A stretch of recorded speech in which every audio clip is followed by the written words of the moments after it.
Tarix yazan oğullardan daha biri. Haqqında danışacağımız qəhrəmanımız Füzuli uğrunda gedən döyüşlərdə igidlik göstərib. Bədənində hələ də qəlpələr olan qazimiz əməliyyat olunacağı təqdirdə ayağından ola bilər. Onun keçdiyi müharibə yolunu özündən eşidək. Dedim, ala bilsin ki, bura qədərmiş. Cəng vurdum anama, bəs dedim, ayağımdan bir balaca yaralanmışam, sivirib. Sadəcə səsini eşidim deyənə bir bəhanə ilə cəng vurdum. Dedim, bəs sağlamatçıdır falan, bismillah, evdən marağını belə, xoş sözlərini eşidim deyənə biraz yuvadıram. Neyse, anamın səsini eşitdim. Telefonu söndürəndən sonra huşum getmişdi.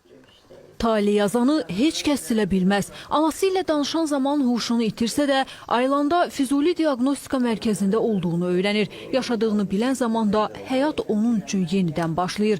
Yenidən ayağa qalxıb vətən üçün döyüşlərə getmək istəsə də, ayaqları buna imkan vermir. Qazimiz sağ ayağından aldığı qəlpə yaralarına görə indi də ayağını tərpədə bilmir və çəliklə gəzir. Amma bütün bu çətinliklər onu əsla qorxutmur.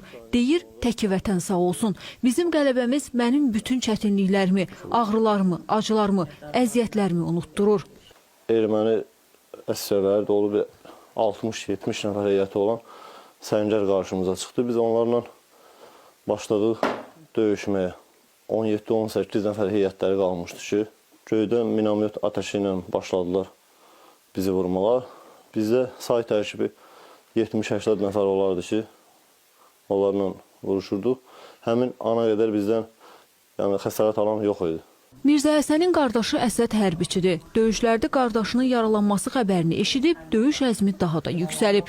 Qazimizin anası Alimə xanım deyir ki, oğlu döyüşə gedib sağ qayıdacağını ona söz verib və vədini yerinə yetirib. Bir həftədə 2 övladının yaralandığını eşidən ana indi qürurla danışır.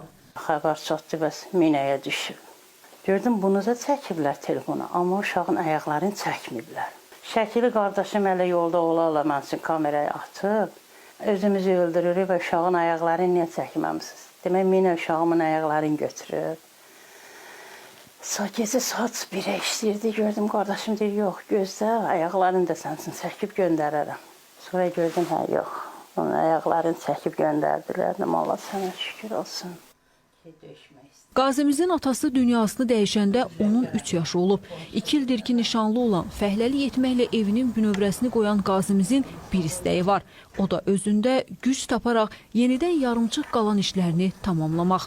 İşin avanda olsun. Hürü Əliyeva, Rüfət Əliyev, İTV Xəbər.